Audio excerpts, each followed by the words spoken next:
গ্যাসের দাম বাড়ানোর যে কোনো উদ্যোগ সরকারের জন্য ডেকে আনতে পারে চরম রাজনৈতিক সংকট। সচিবালয় অভিমুখে 11 দলীয় জোটের কর্মসূচিতে দাঁড়িয়ে এমনই হুঁশিয়ারি দিয়েছেন জাতীয় নাগরিক পার্টির আহ্বায়ক ও বিরোধী দলীয় হুইপ নাহিদ ইসলাম। কৃত্রিম সংকট তৈরি করে গ্যাসের দাম বাড়ানোর পায়তারা চলছে দাবি করে তিনি জানান, মূল্যের এ বৃদ্ধি জনগণ কোনোভাবেই মেনে নেবে না।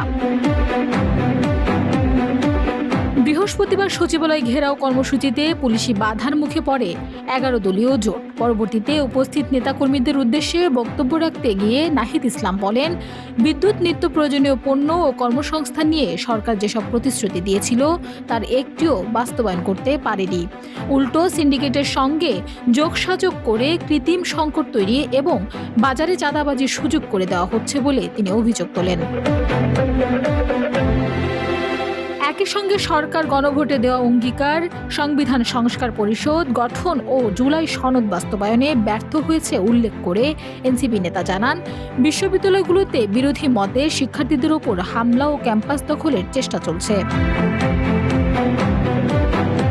নাহিদ ইসলাম স্পষ্ট জানান, জনসম্পর্কিত দাবিগুলো অবিলম্বে মেনে না নেওয়া হলে আন্দোলনের পরিধি সচিবালয় ছাড়িয়ে সংসদ ভবন ও প্রধানমন্ত্রীর কার্যালয় পর্যন্ত বিস্তৃত করা হবে।